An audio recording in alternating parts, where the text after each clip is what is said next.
Usually, the first question that most people want to know after they've been broken up with is why. Especially if you were blindsided by the news or ghosted by your partner. This lack of closure and frantic search for answer led you to obsess over your ex and ruminating endlessly about the breakup. If you can figure out the why, then there's a chance that you can fix it and get your ex back, right?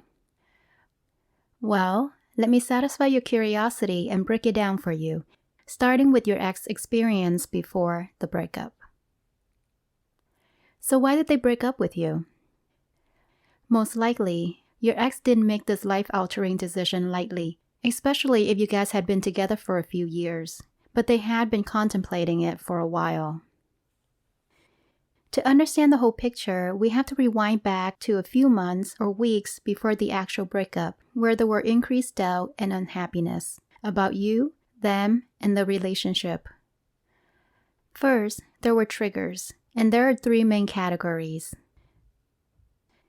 The first one is that there are major dysfunction.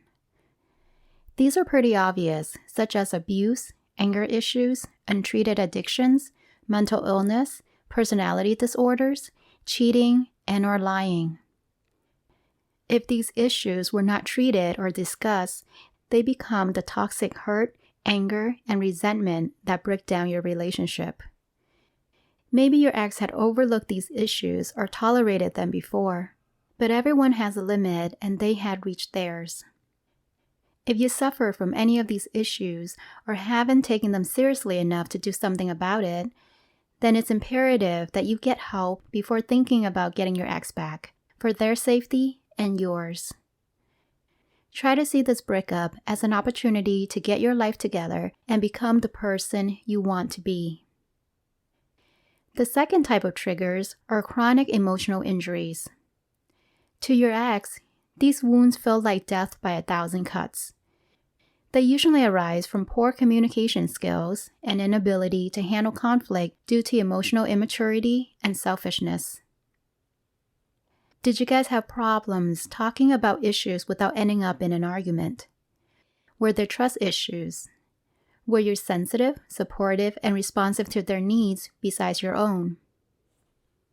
Were you overly controlling, jealous, or needy to the point of making them feel suffocated? Maybe your ex even told you about their concern, but you dismiss, minimize, or just plain ignore them, hoping that they'll go away. Or you try to make up with gifts or empty promises of change, but fail to follow through or address the real issue. Over time, a buildup of disappointments, misunderstanding, and hurt made your ex feel neglected, disrespected, lonely, unimportant, unseen, unheard, unloved, and unappreciated. This disconnect eventually made them withdraw from you, mentally, emotionally, and physically. You may have felt hurt by your ex's behavior and pulled back as well, further drifting away from each other.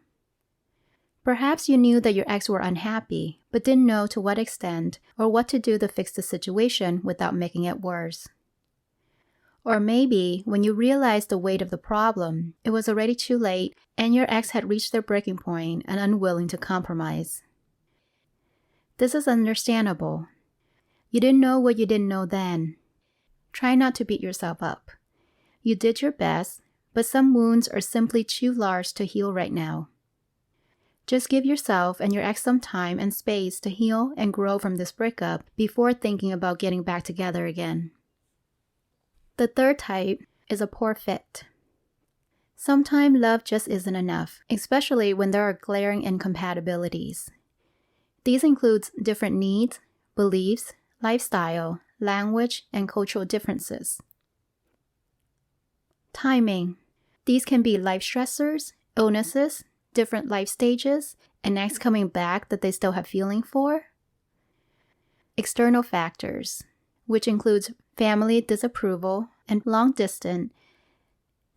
And lastly, internal conflict. These can be things such as shame, guilt, feeling overwhelmed by the relationship, FOMO if they're still young, fear of intimacy or commitment, not seeing a future with you, or persistent change in their feelings for you. None of this means that you did anything wrong because many of them were out of your control or awareness. This has more to do with your ex than you, especially in regards to their internal conflict.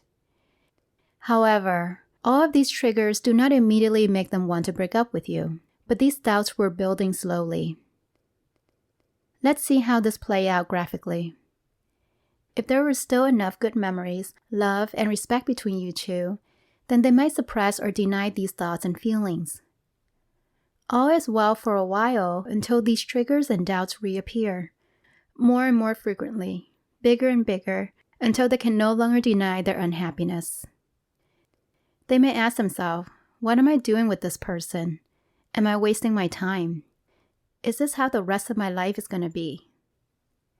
If up till now you have been a good partner and there was no big problem that you can pinpoint, then when they feel unhappy, they might blame themselves and try to double down on their commitment to you, perhaps talking about plans for the future like moving in, marriage, and kids.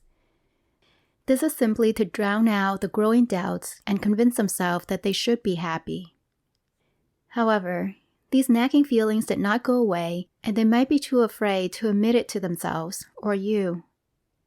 So consciously or unconsciously, they may have acted out these suppressed feelings by behaving strangely or sending mixed signals to you.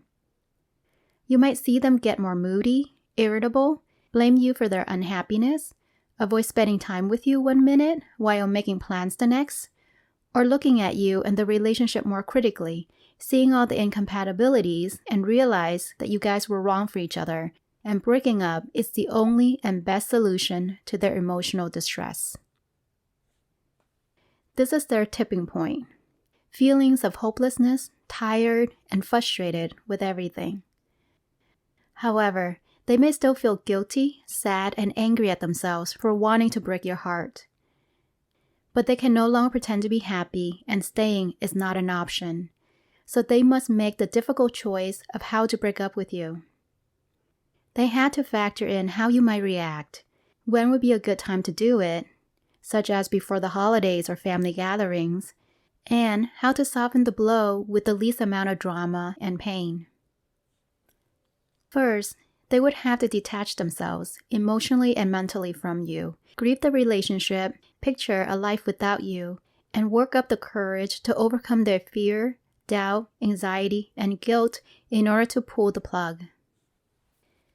So while it may feel like the breakup happened out of the blue for you, and yes, there are impulsive ones that are unplanned, but for the majority of breakups, it was quite a difficult and emotional upsetting experience for the dumper as well. The biggest difference is that they get to prepare themselves for the impact and make the decision on their own terms. This is what most dumpy don't get to do. Perhaps this lack of power and choice is what hurts you the most, as the person who's left behind, forced to accept a unilateral decision that you didn't want from a person that you loved and cared about. In the end, a breakup hurts all parties involved. No one really gets to escape it pain-free. You just suffer differently at different times. I hope this video helps you understand your ex experience a little better pre-breakup. Were you able to see all these red flags now in hindsight? Which one did you miss? Let me know in the comments below. Don't forget to check out part 2 of this series about their experience during no contact or post-breakup. I'll leave the link in the description box below. In the meantime, if you have suffered enough and ready to do something about it, please check out my online program, coaching, and in-person workshop to help you heal after your breakup. Take care, and I'll talk to you soon.